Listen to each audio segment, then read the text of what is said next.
The price of wealth.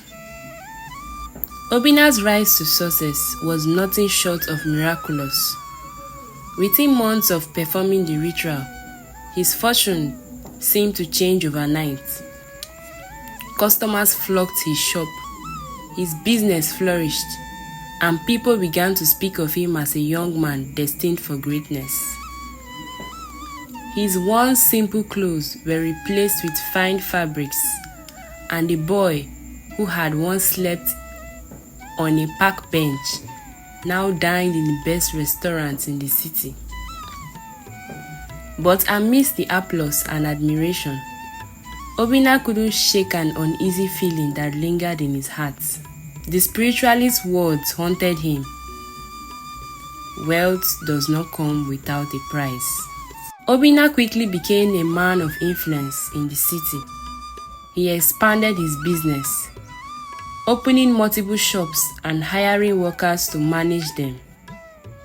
People admired his work ethic and his apparent generosity.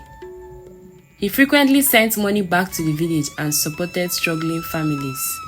Despite his outward success, Obinna kept his past a secret.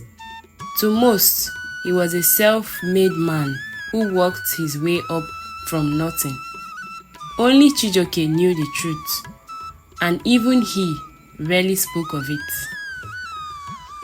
With his newfound wealth, Obinna began to start thinking of marriage.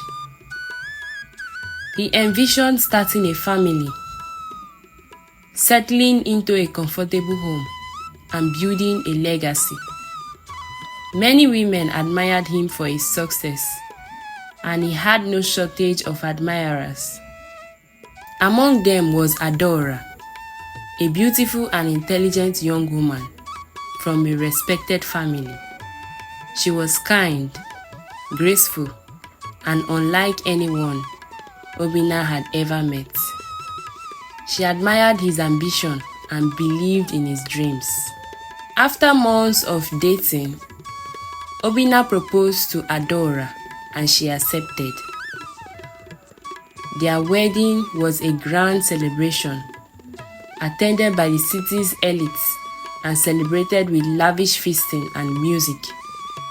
For a moment, Obinna felt as though he had achieved everything he had ever wanted. As months turned into years, Obinna and Adaora's happiness began to waver. They longed for children to complete their family. But despite their efforts, Adaora remained childless.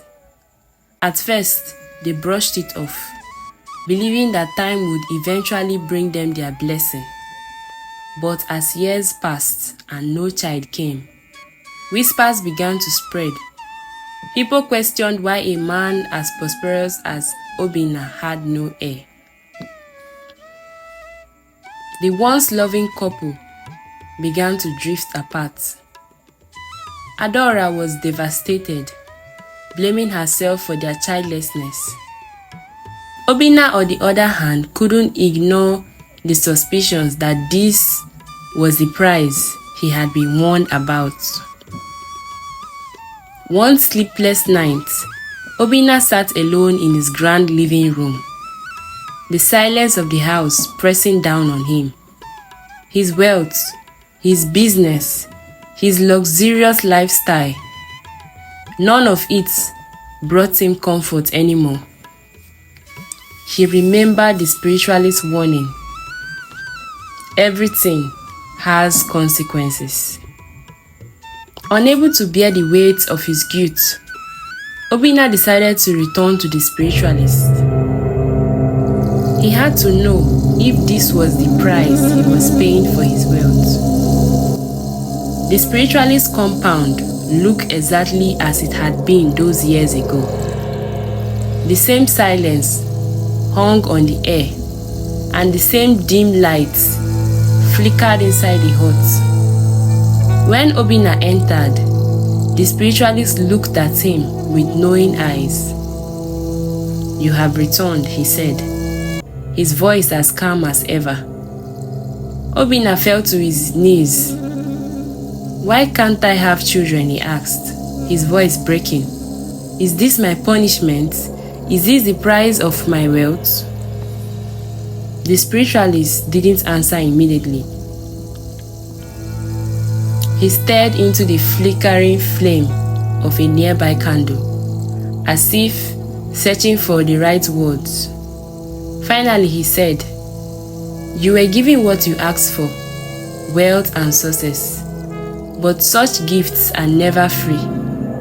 Obinna's heart sank. "But my wife, she's innocent of all this."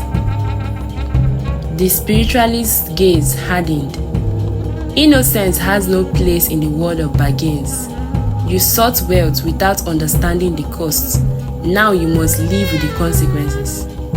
Obinna left the compound, feeling emptier than he had ever felt before. For the first time, he questioned whether all his success had been worth it. The riches, the power, the respect. It all felt meaningless without a family to share it with.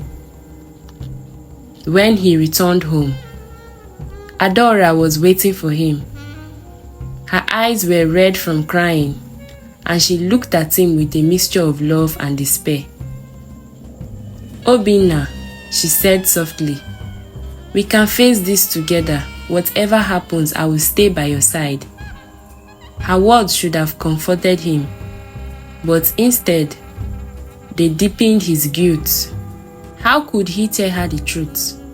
How could he explain to her that their suffering was the result of a choice he had made long before they had met? Obinna decided that he could not let his story end in despair. If he couldn't change the past, perhaps he could find a way to atone for it. He began to dedicate his wealth to helping others, funding schools, providing for the poor, and supporting families in need. Though he and Adaora remained childless, their home became a place of refuge for many. They took in orphans, giving them a chance at a better life, and their love for each other grew stronger in the face of trials. Yet, even as Obinna worked to make amends, the spiritualist's words lingered in his mind. Everything has consequences.